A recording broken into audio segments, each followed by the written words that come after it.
Diversity. It is the one single word that captures the staggering contrasts that make up this vast and ancient land.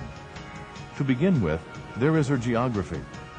From towering snow-capped mountains to blistering deserts, from palm-fringed beaches to soggy deltas, and from storm-swept plateaus to restless oceans, India's diverse geographic landscape is a feast for the eyes.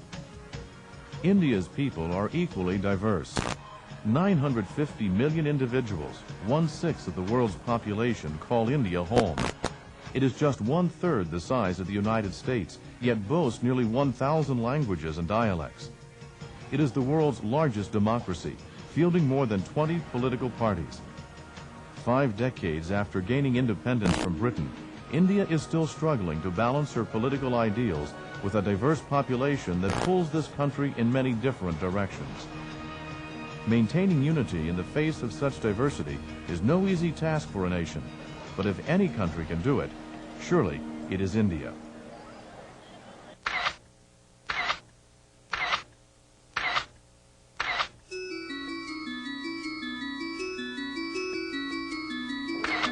After China, India is the world's next most populous nation and the 7th largest in area. Located in South Asia on the Indian subcontinent, it is about 1,875 miles wide, and thanks to its peninsular shape, has a shoreline of about 4,400 miles.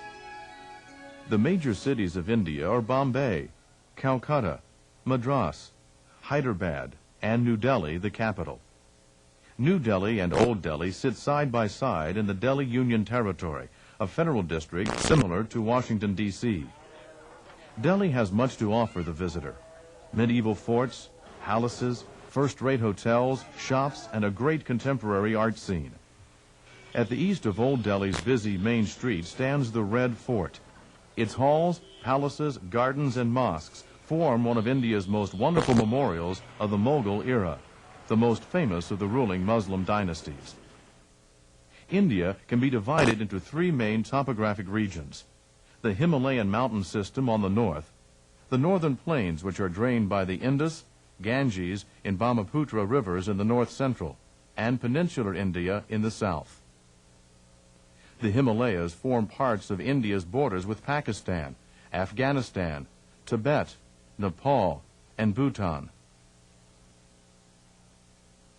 Except in the elevated regions, India has a tropical climate in which everything depends on the June through November monsoon rains.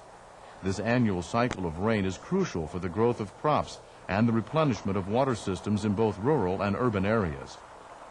India does not have many year-round waterways, since many of her rivers dry up without the monsoons. In June, when the sun has baked the soil, people begin looking toward the sky. Rice fields in particular are India's lifeblood, and the slightest delay in the monsoon rains can spell drought and great hardship. To rural farmers, the sweetest sound is the splash of water as streams gush through the rice fields. In many villages, water comes only from the small village well, which is not adequate to irrigate the fields.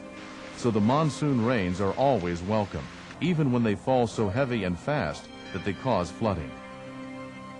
Because the monsoon rains only last 6 months, Indian farmers must irrigate during the dry season. When the British ruled India, they began widespread irrigation projects which the Indian government has continued. But so far, only about 42% of the arable land has been reached. Methods range from canals to deep water wells to storage tanks. Land resources in India are vast. Of the total land area, 20.5% is under forest, 41.6% is sown with crops, 7.6% is left fallow, 3.9% is in permanent pasture, and 1.5% supports permanent crops such as tea and fruit trees. India has a rich and varied mineral resource base, including large deposits of coal, iron ore, and bauxite. Zinc, manganese, lignite, copper, fireclays, mica, and limestone are also found in large quantities. Gold, silver, and petroleum are produced as well. India's animal population is extraordinary, often boggling the mind. The combined population of cattle and water buffalo is the world's largest. India's protected areas give sanctuary to hundreds of species of birds and many other animals like elephants, tigers, and leopards. Like many nations, shrinking wildlife habitats and deforestation are ecological concerns, but the government is trying to address these problems.